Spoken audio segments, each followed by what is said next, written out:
Hello viewers, চলে এসেছি সম্পূর্ণ নতুন একটি টপিক নিয়ে। দেখো, আজকের এই টপিকে আমি আলোচনা করতে যাচ্ছি 11 ক্লাসের সেকেন্ড সেমের অন্তর্ভুক্ত বেকন, ফ্রান্সিস বেকনের লেখা অফ স্টাডিজের লং কোশ্চেন্স এবং উত্তর পর্ব নিয়ে।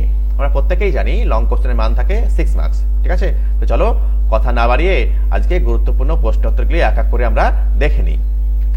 দেখো, প্রথমেই যে গুরুত্বপূর্ণ কোশ্চেনটি রয়েছে সেটি হলো এইরূপ: How does Bacon categorizes according to their importance of content and the manner of reading as well?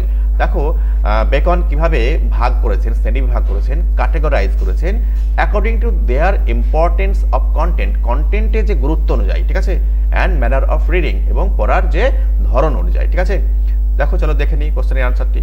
Beacon ক্যাটেগরাইজেস books into 3, অর্থাৎ তিনটে ক্যাটাগরিতে, তিনটে শ্রেণীতে ভাগ করেছেন according to their importance of content and manner of reading. দেখো, ইম্পর্টেন্টের দিক থেকে এবং ম্যানার অফ রিডিং এর দিক থেকে, ঠিক আছে? ওয়ান টু বি টেস্টেড বলছে একটিকে টেস্ট করতে হবে, আদার্স টু বি সোয়ালোড এবং অন্য ক্যাটাগরিকে গিলে খেতে হবে, and very few to be chewed and digested, এবং খুব অল্প সংখ্যক বই রয়েছে যেগুলোকে চিউ করতে হবে, অর্থাৎ চিবোতে হবে এবং হজম করতে হবে। দেখো, আশা করি বোঝা গেছে। চলো পরের ট্যাগ কোশ্চেন দেখে নেওয়া যাক।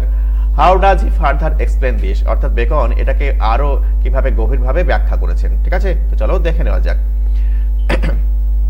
It is further explained by Bacon that first type of books are meant for mere cursory reading. দেখো, কিউরিওসিটি কথা মানে আমি দিয়ে দিয়েছি দ্রুত ভাষা, অর্থাৎ প্রথম যে ক্যাটাগরি রয়েছে, তিনটা ক্যাটাগরির মধ্যে, সেটিকে প্রথম ক্যাটাগরির মধ্যে যে বইগুলো বিলং করে সেগুলোকে কিন্তু ভাষা এবং দ্রুত পড়লেই চলবে।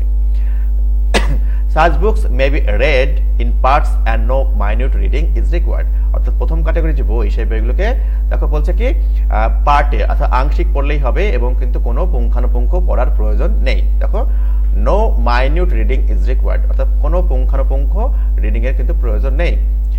One can read second category of books hastily without probing deep into them. অর্থাৎ দেখো, দ্বিতীয় ক্যাটাগরিতে যে সমস্ত বইগুলো বিলং করে সেগুলোকে কিন্তু গভীরে যাওয়ার কোনো প্রয়োজন নেই, গভীরে না গিয়ে কিন্তু পড়তে পারে। A few books belongs to third category having special importance, অর্থাৎ তৃতীয় ক্যাটাগরিতে খুব অল্প সংখ্যক বই বিলং করে যেগুলোর কিন্তু রয়েছে স্পেশাল ইম্পর্টেন্স, বিশেষ গুরুত্ব রয়েছে। One need to read this type of books with diligence and concentration. দেখো, একজনকে অত্যন্ত পরিশ্রম করে, অধ্যবসায় করে এবং কিন্তু মনোযোগের সঙ্গে তৃতীয় ক্যাটাগরির বইগুলো কিন্তু পড়তে হবে। আশা করি বোঝা গেছে। তো চলো দ্বিতীয় কোশ্চেনটি দেখে নেওয়া যাক। দেখো, দ্বিতীয় কোশ্চেনটি শুরু হচ্ছে টেক্সটের লাইন দিয়ে। দেখো, 3 ডট দিয়ে শুরু করেছি। লেট হিম স্টাডি দ্য স্কুলম্যান, ঠিক আছে, ফর দে আর সিমিনি সেক্টরস। দেখো, এই যে লাইনটি রয়েছে এটি কিন্তু বেকনের অফ স্টাডিজ থেকে নেওয়া হয়েছে। তোমরা যদি পড়ে থাকো তো তোমরা এই লাইনটি অবশ্যই পড়ে থাকবে। দেখো, where does this line occur, বলা হয়েছে কি এই লাইনটি কোথায় অকার হয়। The quoted line occurs in Francis Bacon's famous essay of studies. আশা করি উত্তর হয়ে গেছে। বলছে হু আর স্কুলম্যান। দেখো, স্কুলম্যান কাদেরকে বলা হয়েছে?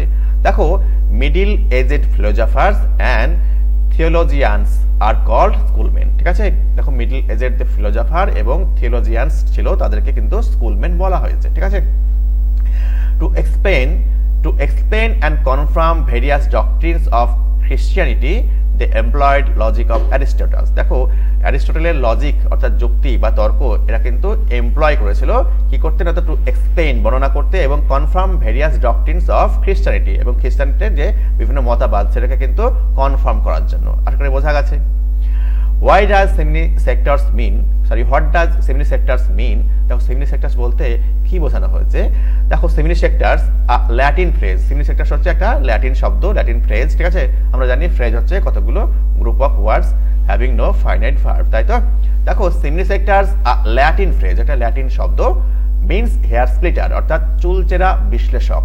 দেখো, সেমিনি সেক্টরস এর কথার অর্থ হচ্ছে চুলচেরা বিশ্লেষক। ওকে, পরের কোশ্চেনে দেখে নেওয়া যাক। দেখো, ওয়াই আর দে কল শো, তাদেরকে কেনই বা এটা বলা হতো, ঠিক আছে? দেখো, সেমিনি সেক্টরস জেনারেলি মিন স্কুলম্যান। দেখো, স্কুলম্যানদেরকে সাধারণত সেমিনি সেক্টরস বলা হতো। দ্য সেমিনি সেক্টরস মিনস হেয়ার স্প্লিটার্স। দেখো, চুলচেরা বিশ্লেষক বলা হতো। Well known for their hair splitting logical distinctions. দেখো, তারা সুপরিচিত ছিল চুলচেরা বিশ্লেষণের জন্য এবং যুক্তিসঙ্গত যে প্রভেদ বা পার্থক্য সেটার জন্য। They generally belong to middle ages. দেখো এই যে সিমনি সেক্টরস এরা কিন্তু মিডল এজে বিলং করতো, অর্থাৎ মিডল এজের লোক ছিলেন। ওকে, চলো পরের কোশ্চেন দেখে নেওয়া যাক। When according to the author should one consult the schoolmen, অর্থাৎ লেখকের মত অনুযায়ী কখন একজন মানুষ এই সিমনি সেক্টরসদের বা স্কুলম্যানদের কনসাল্ট করবে, পরামর্শ করবে, তো চলো বলছে দেখে নেওয়া যাক। আচ্ছা কি বলছে না, তো one should according to Bacon, অর্থাৎ বেকনের মত অনুযায়ী consult schoolmen with the object of improving one's ability, making precise distinctions and enhancing analytical and critical skills। দেখো একজন ব্যক্তি এই স্কুলম্যানদের সঙ্গে তখনই পরামর্শ করবে যখন তার প্রয়োজন হবে কি না, তো প্রভেদ করা, কোনো বিষয়ে সূক্ষ্ম যে প্রভেদ করা, সেই প্রভেদ করার যদি ইমপ্রুভ করতে চাই, ঠিক আছে, তখন কিন্তু সে কিন্তু কনসাল্ট করবে। এবং অ্যানালিটিক্যাল অ্যান্ড ক্রিটিক্যাল স্কিল এইটাকে যদি ডেভেলপ করতে চাই, সেক্ষেত্রে কিন্তু স্কুলম্যানদের সঙ্গে একজন কিন্তু কনসাল্ট করতে পারে। ঠিক আছে, আশা করি বোঝা গেছে। চলো পরের গুরুত্বপূর্ণ প্রশ্নের দিকে নজর দেওয়া যাক। দেখো distilled books are like common distilled water. দেখো আমরা প্রত্যেকেই জানি ডিস্টিলড ওয়াটার কি, ঠিক আছে, বলছে ডিস্টিলড বুকস হচ্ছে ঠিক ডিস্টিলড ওয়াটারের মতো। এই যে লাইনটা, এই লাইনটা কিন্তু ফ্রান্সিস বেকনের অফ স্টাডিজ থেকে নেওয়া হয়েছে, এটা টেক্সটের একটা লাইন। ঠিক আছে, দেখো টেক্সটের লাইন যদি কোট করে তাহলে কিন্তু অবশ্যই কোটেশনের মধ্যে রাখতে হয়, তাই তো। দেখো কোটেশনের মধ্যে রাখা রয়েছে কোশ্চেনের উত্তর, কোশ্চেনটা from where is the line extracted. Extract করা মানে কি, নির্যাস বার করা, তাই তো, মানে এখানে নেওয়া। The quoted line is extracted from the famous essay of studies। ঠিক আছে, দেখো অফ স্টাডিজ থেকে নেওয়া হয়েছে। ঠিক আছে, তো পরের কোশ্চেন দেখে নেওয়া যাক। Who is the author? Author কে? The author is Francis Bacon, a great essayist. দেখো অথার হচ্ছেন ফ্রান্সিস বেকন, একজন মহান এসাইস্ট। ঠিক আছে, নাট্যকার। দেখো in which context does the author say this, বলছে কোন কনটেক্সটে এই যে কোটেড লাইনটি উনি বলেছেন। The author Francis Bacon says the quoted excerpt. দেখো এক্সার্ট কথার মানে হচ্ছে উদ্ধৃতি, EXCERPT, এক্সার্ট কথার মানে উদ্ধৃতি। ঠিক আছে, দেখো the author Francis Bacon says the quoted excerpt while discussing the various approaches to reading and value of different type of books। দেখো ফ্রান্সিস বেকন এই যে উপরের যে লাইনটি যেটা কোট করা হয়েছে, এটাকে তখনই বলেছিলেন দেখো ডিসকাস করতে করতে ভেরিয়াস অ্যাপ্রোচেস অফ রিডিং। দেখো রিডিং এর যে বিভিন্ন যে অ্যাপ্রোচগুলি, ঠিক আছে, রিডিং কি কি করে সেইগুলি যখন বলতে গিয়েছিলেন তখন, এবং value of different type of books, এবং বিভিন্ন টাইপের যে বই রয়েছে সেই টাইপের যে ভ্যালু, বইগুলোর যে ভ্যালু সেগুলো বর্ণনা করার সময় কিন্তু এই লাইনটি কিন্তু উনি বলেছেন। What does he try to imply with this? দেখো এই যে কোটেড যে লাইন, এই লাইনের মাধ্যমে উনি কি বোঝাতে চেয়েছেন, তো চলো দেখে নেওয়া যাক। Distilled books are compare to. দেখো কম্পেয়ারের পর প্রিপোজিশন দোকানা হয়, অর্থাৎ সিমিলার জিনিসের মধ্যে যদি তুলনা বোঝায়, অর্থাৎ যদি বইয়ের সঙ্গে কোনো অন্য একটা বইয়ের যদি তুলনা বোঝায় তাহলে কিন্তু উইথ হবে, বা মানুষের সঙ্গে মানুষের তুলনা বোঝায় তখন উইথ হবে। আর যখন দেখো ভিন্ন জিনিসের মধ্যে যখন তুলনা বোঝাবে, অর্থাৎ মানুষের সঙ্গে ধরো অন্য কোনো প্রাণী তুলনা করছে, সেক্ষেত্রে কিন্তু টু হয়, অর্থাৎ ভিন্ন জিনিসের মধ্যে তুলনা বোঝালে তখন টু হবে। দেখো distilled books are compare to distilled water. দেখো ডিস্টিলড বুককে কিন্তু ডিস্টিলড ওয়াটারের সঙ্গে তুলনা করা হয়েছে। ওকে, বিকজ দেখো টু লাগানো হয়েছে, অর্থাৎ বুকের সঙ্গে কি করছে না, তো ওয়াটারের তুলনা করছে। কারণ কি না, তো অফ ইটস টেস্টলেসনেস, অর্থাৎ তার স্বাদহীনতা। টেস্টলেস, দেখো টেস্ট মানে স্বাদ আমরা জানি, তাই তো, দেখো টেস্টলেসনেস মানে স্বাদহীনতা। ওকে, স্বাদহীন, স্বাদ নেই। Distilled water doesn't give us the test of drinking water. দেখো ডিস্টিলড ওয়াটার কিন্তু দেখো পানীয় জলের কিন্তু আমাদেরকে স্বাদ কিন্তু দেয় না।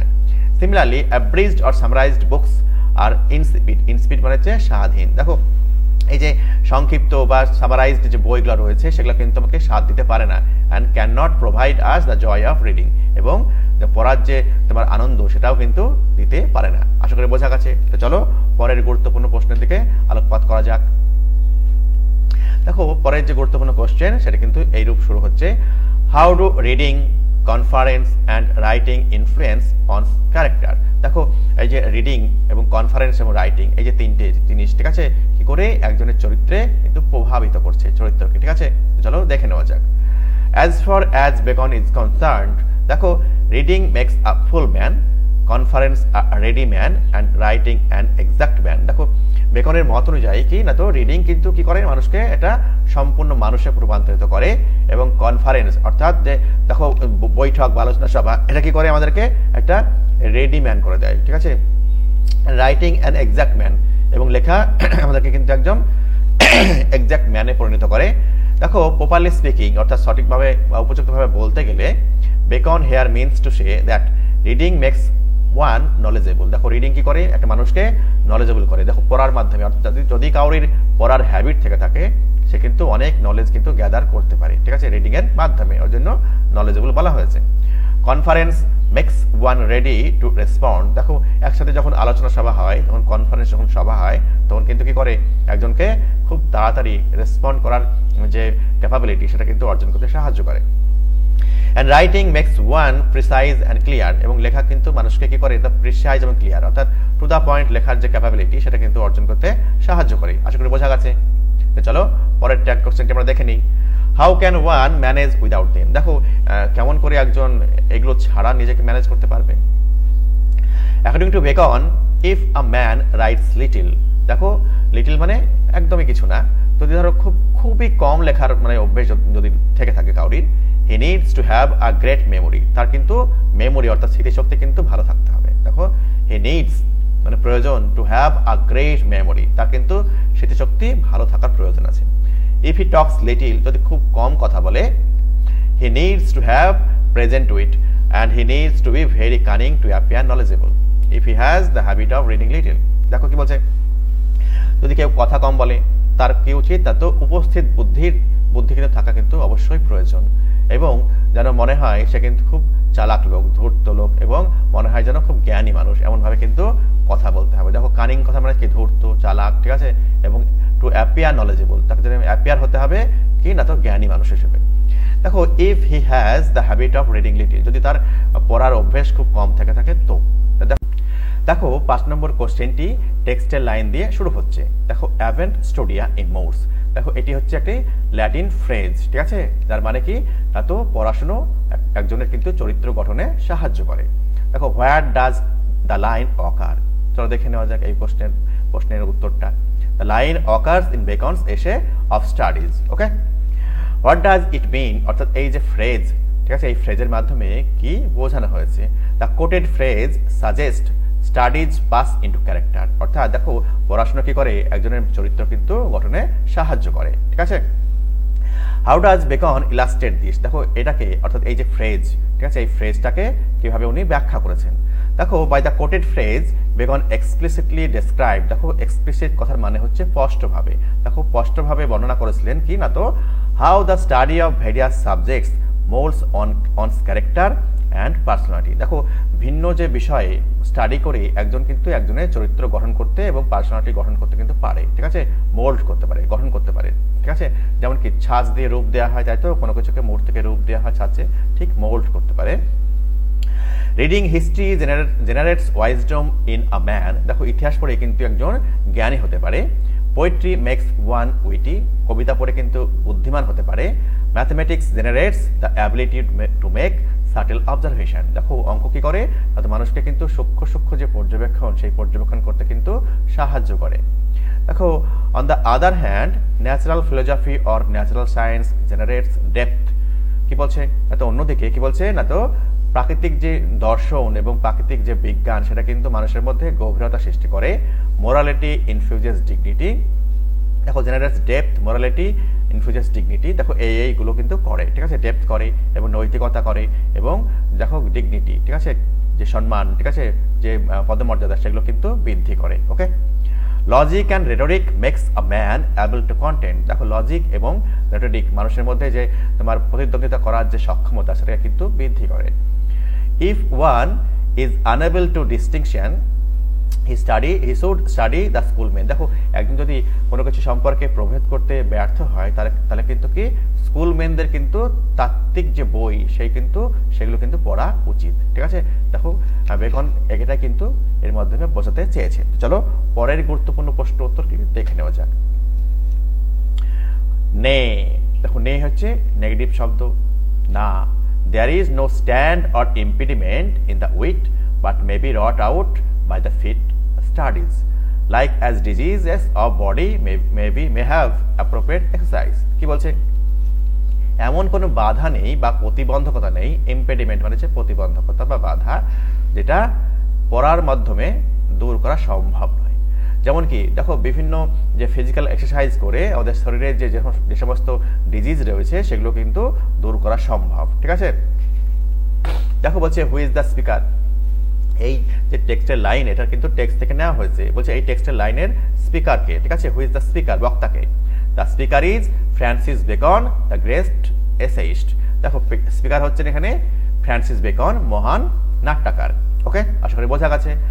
How according to the speaker can the study of different subject be used as various therapy of mind. দেখো স্পিকারের মত অনুযায়ী ভিন্ন ভিন্ন যে সাবজেক্টগুলো আমরা রিড করার মাধ্যমে কোন কোন মনের থেরাপি হতে পারে। দেখো মানসিক যে তোমার যে প্রতিবন্ধকতা রয়েছে সেগুলো দূর করা সম্ভব, দূর করা যেতে পারে। চলো দেখে নেওয়া যাক। অ্যাকর্ডিং টু দ্য অথার, বলছে অথার অনুযায়ী the study of different subjects can be used as various therapy of mind. দেখো মনের যে বিভিন্ন থেরাপি হিসেবে কাজ করতে পারে। এরকম দেখো reading history generates wisdom in a man. বলছে হিস্ট্রি পড়ার মাধ্যমে একজন মানুষের কিন্তু জ্ঞান বৃদ্ধি হতে পারে। পোয়েট্রি মেক্স ওয়ান উইটি, কি বলছে একজনকে কিন্তু বুদ্ধিমান করে তুলতে পারে পোয়েট্রি পড়া। Mathematics generates ability to make subtle observation. সূক্ষ্ম সূক্ষ্ম যে পর্যবেক্ষণ সেগুলো কিন্তু অঙ্ক করার মাধ্যমে কিন্তু একজন কিন্তু গেইন করতে পারে। On the other hand natural philosophy or natural science generates depth morality, কি বলছে ইনফিউজাস ডিগনিটি। দেখো কি বলছে, তো ন্যাচারাল সায়েন্স প্রাকৃতিক যে বিজ্ঞান এবং প্রাকৃতিক যে ফিলোসফি বলা হয়েছে, দর্শন বলা হয়েছে, এগুলোর মাধ্যমে একজনের মধ্যে গভীরতা সৃষ্টি করতে পারে। নৈতিকতা কি হবে না, মানুষের মধ্যে তোমার সম্মান এটাকে কিন্তু বৃদ্ধি করতে পারে। Logic and rhetoric makes a man able to content. কি বলছে এই যে লজিক এবং রেটোরিক মানুষের মধ্যে সেই সক্ষমতা নিয়ে আসতে পারে যেটা কিন্তু মানুষ কিন্তু কি প্রতিদ্বন্দ্বিতা করতে পারে, তর্ক করতে পারে। ঠিক আছে, সেই সক্ষমতা কিন্তু নিয়ে আসবে লজিক এবং rhetoric. If one is unable to distinction, যদি কেউ প্রভেদ করতে না পারে, অর্থাৎ সূক্ষ্ম সূক্ষ্ম যে তোমার পার্থক্য সেটা করতে ব্যর্থ হয়, হি শুড স্টাডি স্কুলম্যান। তাহলে স্কুলম্যানদের লেখা যে তাত্ত্বিক যে বই সেটা কিন্তু পড়তে হবে, তাহলেই কিন্তু সে সক্ষম হবে। চলো পরের ট্যাগ কোশ্চেনটি দেখে নেওয়া যাক। How can one cure various physical illness through appropriate exercises. দেখো দেখো অ্যাপ্রোপ্রিয়েট এক্সারসাইজেস অর্থাৎ উপযুক্ত যে শারীরিক যে ব্যায়াম, সেই ব্যায়ামের মাধ্যমে কোন কোন ফিজিক্যাল ইলনেসগুলোর কেমনভাবে সে তোমার কিওর করতে পারে। দেখো হাউ ক্যান ওয়ান কিওর, কেমনভাবে কিওর করতে পারে, আরোগ্য লাভ করতে পারে ফিজিক্যাল ইলনেস, শারীরিক অক্ষমতা, ঠিক আছে, অসুস্থতা। চলো দেখে নেওয়া যাক। থ্রু অ্যাপ্রোপ্রিয়েট ফিজিক্যাল এক্সারসাইজ, কি বলছে না, উপযুক্ত শারীরিক যে ব্যায়াম, সেই ব্যায়ামের মাধ্যমে one can get rid of various physical illness. দেখো একজন কিন্তু বিভিন্ন যে ইলনেস, অসুস্থতা, সেটা কিন্তু দূর করতে পারে। ঠিক আছে, বোলিং প্রিভেন্টস কিডনি স্টোনস। দেখো বোলিং করলে কি হবে না, তো কিডনি যে স্টোন সেটা কিন্তু হবে না, প্রিভেন্ট করবে, বাধা দেবে, কিডনি স্টোন হবে না। Shooting strengthens the lungs and chest muscle. যারা শুটিং করে, শুটিং এর মাধ্যমে অর্থাৎ তীরন্দাজ করে, তার মাধ্যমে লাংস এবং মাসল কিন্তু কি হয় না, তো মজবুত হয়, শক্ত হয়, ঠিক আছে, শক্তিশালী হয়। জেন্টিল ওয়াকিং স্টিমুলেটস ডাইজেস্টেশন। কি বলছে ধীরে ধীরে হাঁটলে কি হবে, আমাদের ডাইজেস্ট সিস্টেম খুব ভালো হয়ে উঠবে। রাইডিং ইমপ্রুভস ব্যালেন্স, এবং রাইড করলে ব্যালেন্স কিন্তু ইমপ্রুভ করবে, উন্নত করবে। কোঅর্ডিনেশন অ্যান্ড মেন্টাল ক্লিয়ারিটি, এবং মানসিক যে সমন্বয় এবং যে পরিচ্ছন্নতা সেটা কিন্তু বৃদ্ধি পাবে। দেখো আমরা কিন্তু এই 6টি কোশ্চেন দেখলাম, যার মান আমরা পেলাম 6 করে। দেখো তোমরা হয়তো খেয়াল করে থাকবে, দেখো পার্ট পার্ট করে কিন্তু প্রশ্ন দেওয়া থাকছে, অর্থাৎ যদি ব্রড কোশ্চেন করা হয় তাহলে কিন্তু বেশ কিছু শর্ট কোশ্চেন কিন্তু আমরা ইজিলি করতে পারবো। ঠিক আছে, এর আগে আমি একটা ভিডিও দিয়েছি শর্ট কোশ্চেন সম্পর্কে, তোমরা যদি সেই ভিডিওটা দেখে নাও তাহলেও কিন্তু এই যে ব্রড কোশ্চেনের ভিডিও কিন্তু আমরা ইজিলি কিন্তু করতে পারবো। তাহলে দেখো শর্ট কোশ্চেন এবং বোথ ব্রড কোশ্চেনের গুরুত্ব কতটা বুঝতে পারছো।